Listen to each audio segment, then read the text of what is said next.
Pakistan peoples party के रहनुमा फैसल करीम कुंडी साहब ने हमें ज्वाइन किया, उन्हें भी शामिल गुफ्तगू करते हैं। फैसल साहब, कल ये खबरें आ रही थी और ये खबर कंफर्म हुई कि ऑफिशियल सीक्रेट एक्ट और आर्मी एक्ट तरमीमी बिल पर सदर की जानिब से दस्तखत कर दिए गए। आज डॉक्टर सदर आरिफ अलवी ने ये ट्वीट किया और वो कह रहे हैं कि मैंने दस्तखत नहीं की और अमले से 12 महीने के बाद पूछी कि ये बिल्स वापस कर दिए, उन्होंने बोला कि हाँ कर दिए। कैसे देखते हैं आप इसको?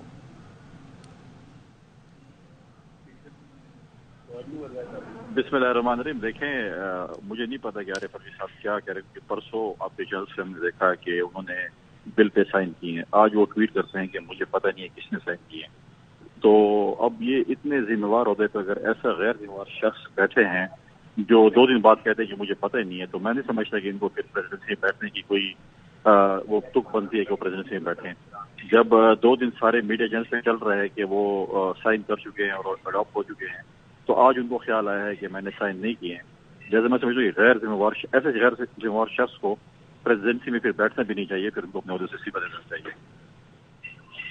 अच्छा फैसल साहब, एक ऐसे वक्त में जब एक हुकूमत खत्म हुई, निगरान सेटअप आया, एक ऐसे वक्त में सदर साहब की जानिब से ट्वीट किया गया, दूसरी जानिब जिस तरह से उन्होंने ट्वीट में जिक्र किया है कि अमले ने बाईपास किया, ये सिचुएशन कुछ समझ आ रही है? देखें, एक प्रेसिडेंट ऑफ पाकिस्तान है और जो इतने अहम ओहदे पे है और वो जो है कह रहे हैं कि मुझे अपने अमले ने बाईपास किया, तो ये इससे ज्यादा कमजोरी क्या हो सकती है? इससे ज्यादा गैर जिम्मेवार शख्स जो है वो शख्स कौन हो सकता है? इस किस्म के बयान देना मैं समझता हूँ कि उन्होंने अपनी मतलब है कि तौहीन की, अपने ओहदे की भी तौहीन की है, क्योंकि उनको ये पता नहीं है कि उनका जो है वो कौन चला रहा है, उनकी प्रेसिडेंसी कौन चला रहा है, उनका अमला उनके कंट्रोल में नहीं है। तो ये पाकिस्तान के प्रेसिडेंट कैसे बन सकते हैं? ये सुप्रीम कमांडर है हमारे फोर्सेस के।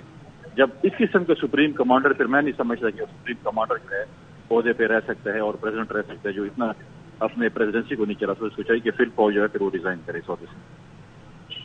तो फैसल साहब, कल दोपहर 2 बजे के करीब ये खबर आई थी कि दस्तखत कर दिए आरिफ अलवी ने। 24 घंटे गुजरने के बाद सदर आरिफ अलवी की जानिब से ट्वीट किया गया और फिर तरदीद कर दी गई इसकी। देखिए, अब आप मुझे बताएं ना कि कल दोपहर से खबरें चल रही और हमने भी टीवी पे ये चीजें देखी और आज वो 24 घंटे बाद उनको ख्याल आता है कि मैंने उसके साथ भी नहीं किया और ये ट्वीट कैसे था और ये खबरें कैसे चल रही। क्या वो इतने इनफॉर्म थे कि उनको ये पता नहीं चल रहा था कि मीडिया में क्या चल रहा है? उनकी टीम ने उनको बाईपास किया है। उन्होंने 5 साल अपनी एक टीम बनाई थी जो अपनी प्रेसिडेंसी में रखी थी और बकौल उनके कि मुझे उन्होंने बाईपास कर दिया है। तो मैं समझता हूँ कि नाअहल और गैर जिम्मेवार शख्स को प्रेसिडेंसी में नहीं बैठना चाहिए। अच्छा फैसल साहब, जिस तरह से सदर मुमलिकत ने ट्वीट किया और उन्होंने कहा कि मेरे अमले ने मेरी मर्जी और हुक्म को मजरू किया है, आप भी इख्तिदार के ऐवानों में रहे हैं, तो क्या इस तरह का कभी कोई नजीर देखने को मिली कि वजीर आजम या ऐवान सदर में इस किस्म की कोई सूरत हाल बनी हो कि जहां पर अमला जो है वो अहकामात ना माने या बाईपास करे? नहीं, मुझे अपनी पॉलिटिकल हिस्ट्री में ये याद नहीं है कि किस किस्म के जो है कोई वाकयात हुए हों प्रेसिडेंसी में या प्राइम मिनिस्टर हाउस में। ये मेरे ख्याल में मुझे पहली दफा ये सुनने को आ रहा है कि इस किस्म की चीजें हुई हैं। तो मैं समझता हूँ बड़ा अफसोसनाक अमर एज ए पॉलिटिकल वर्कर मुझे बड़ा इस पे अफसोस है कि इस किस्म के प्रेसिडेंट साहब स्टेटमेंट दे रहे हैं जिन्होंने तमाम ट्रांसफर, पोस्टिंग, अपॉइंटमेंट्स अपनी प्रेसिडेंसी की पिछले 5 साल में खुद ही की हैं और आज वो कह रहे हैं कि मैंने जिन लोगों को अपॉइंट किया उन्होंने मुझे बाईपास कर दिया है। तो क्या अगर उनको 24 घंटे में अपने अमले ने बाईपास किया था, उनके खिलाफ इन्होंने क्या एक्शन लिया है? हमने तो अभी तक कोई उनका नोटिफिकेशन नहीं देखा कि जिन जिन अमले ने इनको बाईपास किया बकौल उनके खिलाफ उन्होंने 24 घंटे में कोई एक्शन लिया हो। तो फैसल साहब, ये ट्वीट किसी आम आदमी की जानिब से नहीं की गई है, ये ट्वीट किसी वजीर की जानिब से नहीं की गई है, ये सदर पाकिस्तान रियासत के सरबराह जो हैं उनकी जानिब से ये ट्वीट की गई है। आप समझते हैं कि मुल्की सियासत पर, मुल्की मामलात पर इस ट्वीट का क्या असर होगा? मैं बिल्कुल समझता हूँ कि मुल्की मामलात पर इंटरनेशनल लेवल पे हमारे मुल्क के ऊपर क्या चीज हो रही होगी।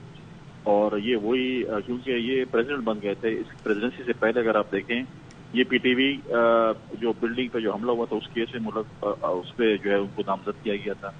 फिर जिस तरीके से उनकी पिछले बयानात देखें, जिन्होंने कहा था कि कराची बंद कर दो, रस्ते बंद कर दो, ये कर दो, वो कर दो, جو ریاست کے خلاف ان کی اسٹیٹمنٹ آئی تھی وہ بھی سب کے سامنے ہے کہ ریاست کے خلاف جو انہوں نے اسٹیٹمنٹ دی تھی، کیونکہ وہ صدر بن گئے ان کو امیونٹی حاصل ہو گئی تھی، تو لہٰذا اس پہ جو ہے وہ پیش نہیں ہوتے تھے.